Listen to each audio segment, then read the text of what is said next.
여러분 안녕하세요. 오늘 함께 볼 지문은 2023 EBS 수능특강 문학 2 적용학습 극수필에 실려있는 02번 수레제도입니다. 자, 우리 수레제도는 박지원이라는 실학자가 쓴 글이라는 걸 알고 가면 이 글에 드러나는 박지원의 실학사상을 찾는 데 도움이 될 수 있겠죠? 자, 그러면 우리 지문 분석부터 들어가도록 하겠습니다. 자, 수레는 짐을 싣거나 사람을 태우는 것만 있는 것이 아니다. 자, 그렇다면 지금 짐을 싣고 사람을 태우는 것은 일반적으로 사람들이 생각하는 수레의 기본적인 기능을 나타내는 거고요. 근데 우리가 생각하는 것처럼 짐 싣고 사람 태우는 것만 있는 게 아니래요. 전투에 쓰는 용차, 작업에 쓰는 역차, 물을 실어 나르는 수차, 대포를 싣는 포차 등 그 쓰임새에 따라 수천, 수백 가지인데 지금 여기서 창조간에 모두 이야기할 수는 없다. 자, 우리가 몰랐던 수레의 여러 종류들을 열거해주고 있는 거죠. 그만큼 수레가 다양한 기능을 하고 있음을 보여주고 있습니다. 자, 창조간이라는 것은 우리한테 익숙하지 않은 단어니까 단어 뜻 한번 보고 갈게요. 미처 어찌할 수 없이 매우 급작스러운 사이라는 뜻이고요. 어쨌든 지금 여기에서 이것들에 대한 모두 이야기를 할 수 없다라는 얘기예요. 그래서 우리는 뭐에 대한 얘기를 할 거냐면 사람이 타는 수레와 짐을 싣는 수레는 민생과 관계되어 먼저 힘써야 할 것이므로 시급히 대책을 세우지 않을 수 없다. 그러면 우리 사람들이 생각하는 수레의 기본적인 기능을 하는 짐을 싣고 사람을 태우는 수레에 대해서 먼저 이야기하겠다라는 얘기고, 자, 글쓴이가 우선적으로 언급하고자 하는 수레의 종류가 사람이 타는 수레와 짐을 싣는 수레라는 걸 알 수 있는 거죠. 자, 근데 이 두 가지를 왜 먼저 볼 거냐면 이 이유가 중요하죠. 민생과 관계되어 있기 때문이에요. 자, 우리 민생과 관계되어 먼저 힘써야 할 것이기 때문에 사람이 타는 수레와 짐을 싣는 수레를 우선적으로 언급한다라는 부분은 민생을 우선시하는 태도가 드러나고요. 즉, 민본주의, 국민의 이익과 행복의 증진을 근본 이념으로 하는 정치 사상이나 이용후생, 기구를 편리하게 쓰고 먹을 것과 입을 것을 넉넉하게 하여 국민의 생활을 나아지게 하는 사상이죠. 이 두 가지의 자세가 드러난다고 할 수 있습니다. 작가의 사상을 묻는 문제에 작가가 가지고 있던 학문적 지향점인 이용후생이 드러난다는 옳은 선지가 박지원과 같은 실학자들이 백성들의 일상적 생활을 개선하는 문제에 대한 논의를 해주었다는 옳은 선지가 출제되었습니다. 자, 여러분들은 박지원 하면 실학파, 이용후생, 민본주의까지 연관해서 알아두면 도움이 되겠죠? 그래서 우리 첫 번째 문단은 수레에 대한 논의의 필요성입니다. 그 다음으로 갈게요. 자, 나는 전에 담헌 홍대용과 성제 이광려와 함께 수레제도에 대해 강론한 바 있다. 자, 홍대용이나 이광려도 모두 조선 후기 글쓴이가 교유했던 실학자들이고요. 강론이라는 것은 학술이나 도의의 뜻을 해설하며 토론한다는 뜻이에요. 어쨌든 홍대용이랑 이광려랑 함께 수레제도에 대해서 얘기를 나눠본 적이 있대요. 자, 이 부분은 수레제도에 대한 글쓴이의 경험이고요. 작가가 전에 다른 사람들과 강론한 바가 있다고 한 것은 작가의 기존의 탐구 경험을 보여준다고 할 수 있다는 옳은 선지가 출제되었습니다.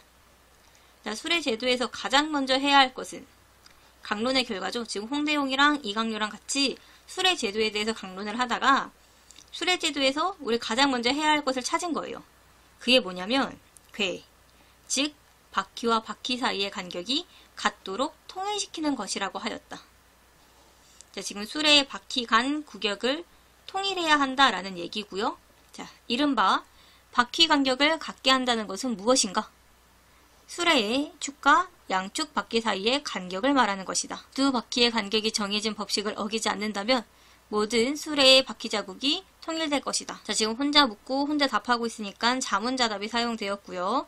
자, 다른 작품과의 공통점을 묻는 문제에 자문자답이 출제되었으니 여러분들은 자문자답이 사용됐음을 알고 넘어가야겠죠? 그래서 지금 수레의 바퀴 간 규격이 통일되면 수레의 바퀴 자국도 통일될 것이라는 작가의 의견이 제시되어 있습니다.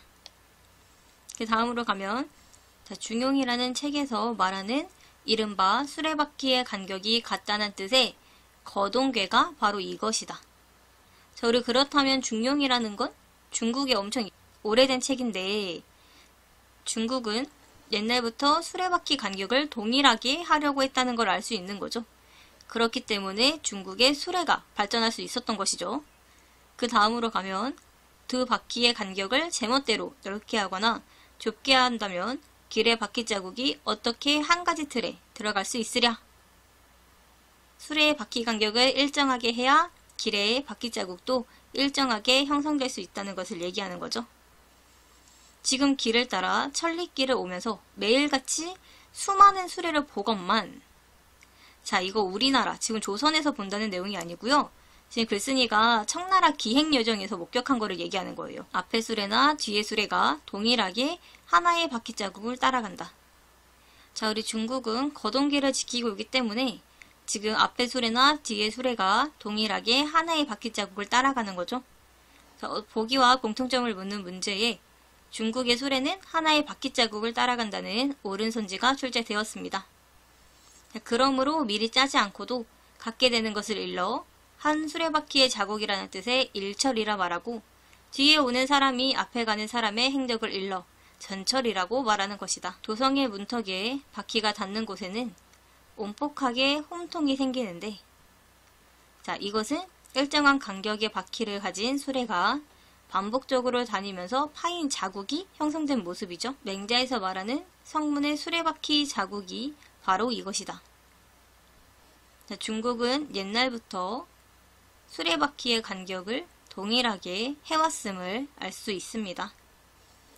그래서 여기까지 수레의 두 바퀴 간격을 통일해야 한다는 내용이 제시되어 있는 거고요. 그 다음으로 가면 우리나라는 일찍이 수레가 없었고 아직 바퀴가 완전히 둥글지 않으며 바퀴 자국이 하나의 궤에 들지 않으니 자, 우리나라에 수레가 있더라도 지금 그 기능을 제대로 발휘하지 못하는 이유가 제시되어 있죠. 중국과 달리 수레가 발전하지 못한 조선의 모습이 드러납니다. 이는 수레가 없는 것과 마찬가지이다.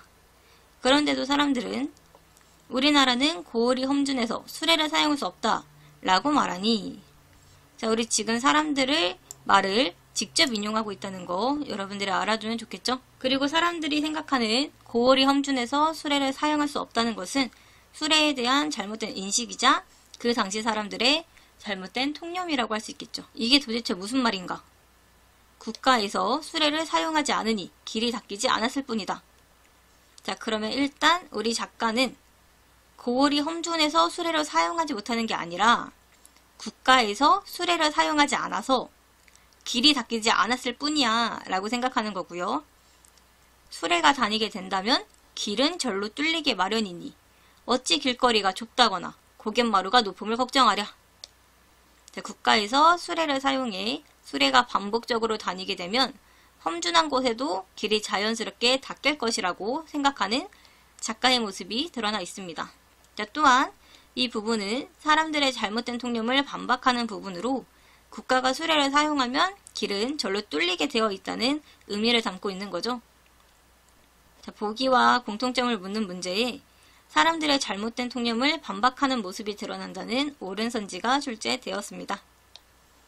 자, 중용에서 말한 수레와 배가 이르는 곳, 서리와 이슬이 내리는 곳 이란 바로 아무리 멀더라도 수레가 이르지 않는 곳이 없음을 말한 것이다. 자, 우리 중용의 구절을 인용하고 있고요. 글쓴이가 수레의 높은 이동성을 보여준다고 생각해서 인용한 문구가 되는 거죠. 그 다음 가면 중국에도 검각에는 9굽이나 되는 험한 길이 있고 태양산에는 양의 창자처럼 위태한 재가 없는 것은 아니지만 역시 수레가 가지 못하는 곳은 없다. 자, 지금 험준한 곳에서도 수레가 얼마든지 다닐 수 있음을 보여주는 사례가 드러나고요. 사람들이 가지고 있는 잘못된 통념을 반박하기 위한 구체적인 사례로 볼 수 있겠죠.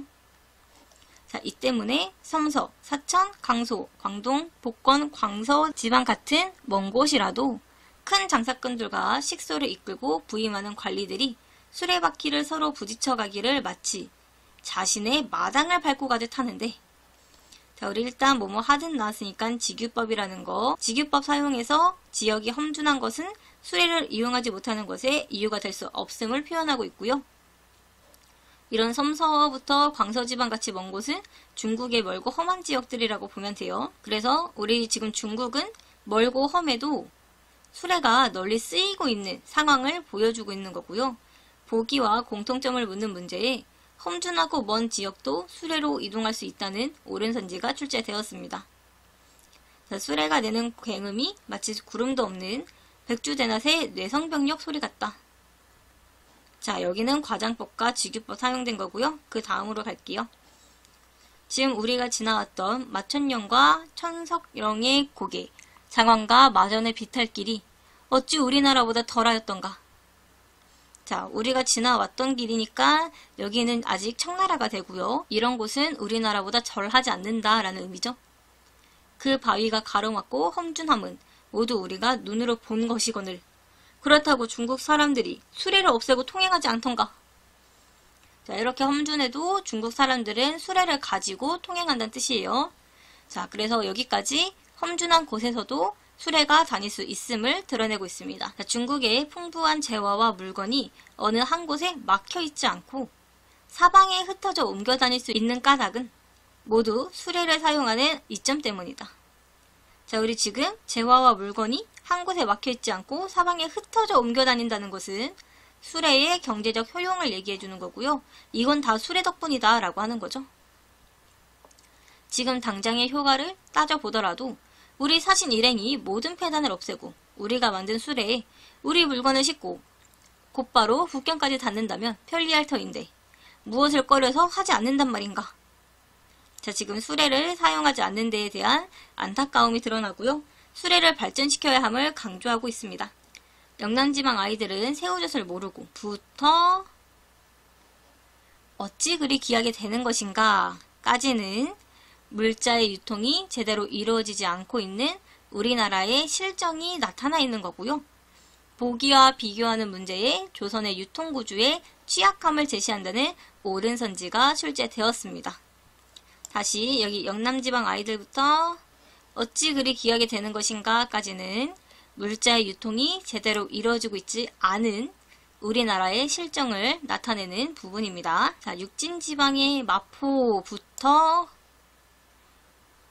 여기 관동지방의 수천통의 벌꿀 등은 모든 사람들이 날마다 필요한 물건들까지는 각 지역의 유용한 물자들로 사람들이 날마다 필요한 물건들을 열거한 부분이라고 보면 됩니다, 여러분. 그래서 이런 물건들로서 서로 바꾸어 서서 도움을 주는 것이니 누가 싫다 할 것인가? 자, 물자가 널리 유통되어야 백성들의 삶도 윤택해질 것이라는 글쓴이의 생각이 드러나는 거죠. 그래서 여기까지는 수레를 통해 민생을 개선할 수 있다고 보는 작가의 입장이 드러납니다. 자, 그러나 이 지방에서는 천한 것이 저 지방에서는 귀하고 이름만 들었을 뿐 물건을 볼 수 없는 까닭은 대체 무엇 때문인가? 이것도 자문이죠. 자, 이는 곧 가져올 힘이 없는 까닭이다. 자답이 나타나고요. 가져올 힘이라는 건 물자를 유통할 수 있는 능력이나 수단을 의미합니다.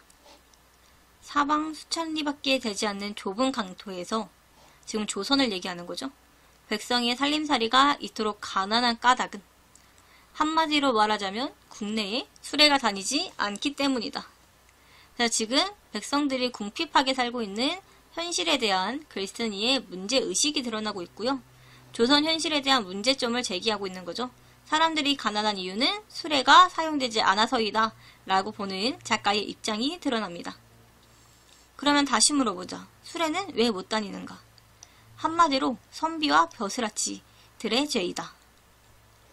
자, 선비와 벼슬아치는 사대부로 백성들의 삶을 개선할 수 있는 권력을 가진 지배 계층을 의미하죠. 자, 그렇다면 지금 수레가 다니지 못하는 이유는 지배 계층이 민생을 위해 수레를 연구하지 않았기 때문이라는 작가의 의견이 드러나는 부분입니다. 자, 사대부들이 평생 읽는다는 글은 주례라는 성인의 저술인데 거기 나오는 거인이니, 윤인이니, 여인이니, 주인이니 하는 용어를 말하고 있지만 그저 입으로만 외울 뿐이요. 정작 수레를 만드는 법이 어떠한지, 수레를 부리는 기술이 어떠한지 하는 연구는 없다. 자, 우리 지금 사대부들은 주례라는 책에 나오는 수레와 관련된 관리들을 입으로만 외울 뿐이지 정작 수레를 만드는 법과 부리는 기술이 어떠한지는 공부하지 않는다는 얘기죠. 실생활에 도움이 되지 않는 공부를 하는 지배계층의 모습이 드러나고요. 윗글에 대한 설명을 묻는 문제에 공허한 이론에 치우쳐 있는 양반 사대부들의 모습을 비판한다. 공허한 학설이나 이론에 치우친 공부를 하던 지배계층이라는 옳은 문구가 사용되었습니다. 자, 이는 소위 건성으로 읽는 풍월일 뿐이니 학문에야 무슨 도움이 될 것인가? 자, 지금 사대부들의 학문 자세를 비판적으로 표현하고 있고요. 글쓴이의 실학적 태도가 드러나는 거죠. 그래서 여기까지는 수레에 대한 실질적 연구에 관심이 적은 사대부들에 대한 비판이 드러납니다. 그 다음으로 가면 누에고치를 켜는 수레인 소차는 더욱 기묘해서 마땅히 본받아야 한다. 큰 톱니바퀴로 만드는 것은 맷돌을 돌리는 법과 동일하다. 자, 소차의 양 끝에도 톱니바퀴를 만들어 들쭉날쭉하게 이가 맞물려 실수 없이 돌아가게 한다. 그래서 우리 여기서 마지막까지는 중요한 부분만 보고 갈게요. 자, 일단 우리 소차에 대해 묻는 문제가 출제되었기 때문에 여러분들은 소차가 무엇이고 어떤 방식으로 누에고치를 키는 건지 알아두면 되고요. 지금 소치를 사용할 경우에 장점만 보고 넘어갈게요. 자, 일단 가는 실과 거친 실이 같이 나올 염려가 없다는 것이 장점 1이고요. 다시 수고스럽게 잿물에 빨 필요 없이 바로 배틀에 올려 실을 사용해도 된다는 게 장점 2번째죠. 자, 그렇다면 이런 소치를 우리나라에선 사용하지 않으니까 우리나라에서는 문제점이 조금 많나 봐요. 자, 이 소치를 사용하지 않는 우리나라는 고치를 오직 손으로 당겨서 훌치는 것만 알지 수레를 사용할 줄은 모른다 라고 하면서 이제 우리나라에서 손으로 고치를 켤 때 발생하는 문제점들이 제시가 되는데요. 자, 손으로 고치를 켤 때 생기는 문제점이 아닌 것을 고르라는 문제가 출제되었습니다. 따라서 여러분들은 여기에 나오는 손으로 고치를 켤 때 생기는 문제점이 무엇인지 알아두면 되고요. 그리고 소차를 이용했을 때의 그 과정과 장점이 무엇인지 알아두면 됩니다. 그래서 마지막으로 소차라는 특이한 수레를 제시하면서 마무리하고 있는 거죠. 자, 그러면 우리 관련된 문제 3개 정도 보고 영상 마무리하도록 할게요. 자, 우리가 우선 볼 문제는 1번 문제입니다. 자, 1번 풀어볼 시간 줄 테니 한번 풀어보도록 합시다.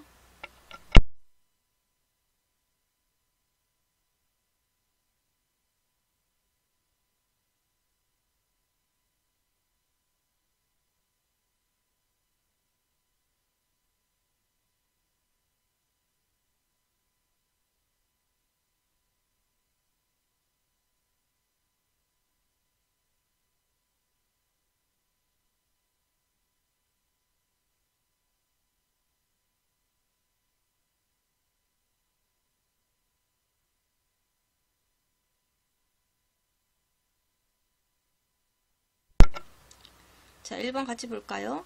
우리 1번에 알 수 없는 내용은 바로 4번이죠. 자, 우리 중국의 수레제도가 발달한 것은 지형에 이점이 있기 때문이 아니라 수레의 규격 및 수레와 관련한 제도를 통일했기 때문이죠. 자, 또한 중국의 지형과 조선의 지형을 비교하여 수레를 이용하기 더 적합한 지형을 따지는 것은 윗글에 제시되지 않았기 때문에 4번을 알 수 없고요. 나머지는 어디 보고 알 수 있는지 알아보도록 할게요. 자, 1번. 자, 우리 내가 다른 사람들이랑 강론했을 때 수레제도에서 가장 우선해야 되는 것은 바퀴와 바퀴 사이의 간격이 같도록 통일시키는 것이라고 한 부분이 제시되어 있기 때문에 중국처럼 수레를 원활하게 쓰기 위해서는 바퀴 간 간격을 통일해야 한다는 것을 알 수 있고요. 자, 2번은 우리 동일한 물건인 생산 창자를 바닷가 사람들은 밭에 걸음으로 쓰고 서울에서는 한 움큼에 한 입 값을 한다고 제시되어 있으므로 동일한 물건도 지역에 따라 그 쓰임과 가치가 다르다는 것을 알 수 있고 그 이유는 곧 물자가 유통되기 어렵기 때문임을 알 수 있는 거죠. 따라서 적절하고요. 자, 3번. 3번은 우리 사대부들은 그저 입으로만 외울 뿐 정작 수레를 만드는 법이 어떠한지, 수레를 부리는 기술이 어떠한지 하는 연구는 없다라는 부분에서 당시 지배계층은 이론을 실제보다 중시한 경향이 있었다는 것을 알 수 있고요. 마지막 5번은 여기. 그러나 이 지방에서는 수레가 다니지 않기 때문이다를 보면은 우리 조선의 물자 유통이 원활하지 못한 까닭이 바로 수레를 제대로 활용하지 못해서라고 나와 있음을 확인할 수 있는 거죠. 따라서 1번에 적절하지 않은 거 4번이었습니다. 정말 간단한 문제 하나 보고 넘어갈게요. 9번 문제 풀어볼 시간 줄 테니 한번 풀어보도록 합시다.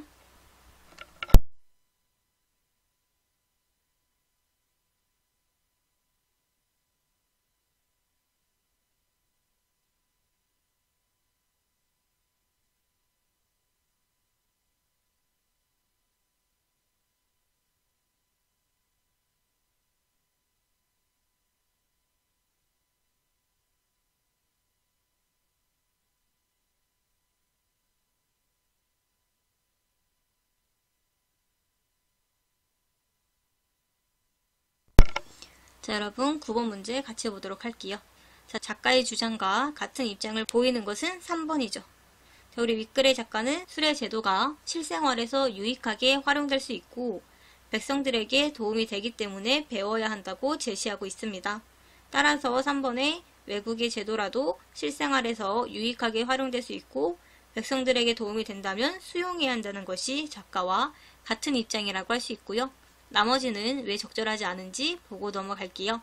자, 1번. 우리 1번 윗글에는 조선 사회의 취약한 유통구조라는 문제점은 제시되고 있으나 이 문제점이 사람들 자체적 노력에 의해 개혁된다는 내용은 제시되지 않았기 때문에 같은 입장이라고 볼 수 없고요. 2번. 윗글의 입장은 선진국인 중국을 따라해야 한다는 것이 아니죠.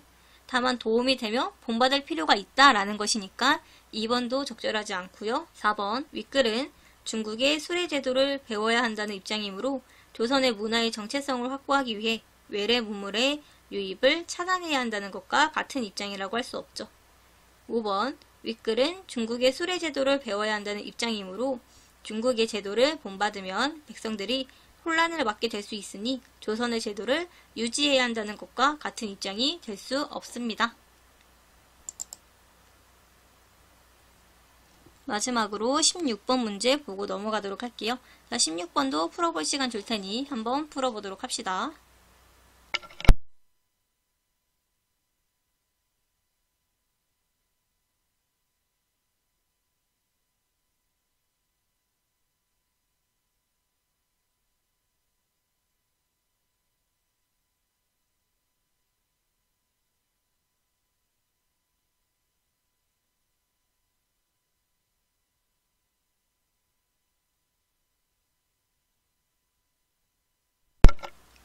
자, 여러분 마지막 16번 문제 같이 보도록 할게요.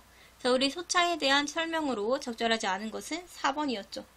우리 소차는 실끼리 서로 부딪히거나 맞닿는 일 없이 자연스럽게 돌아가므로 가는 실과 거친 실이 같이 나올 염려가 없다라고 했기 때문에 4번이 적절하지 않고요.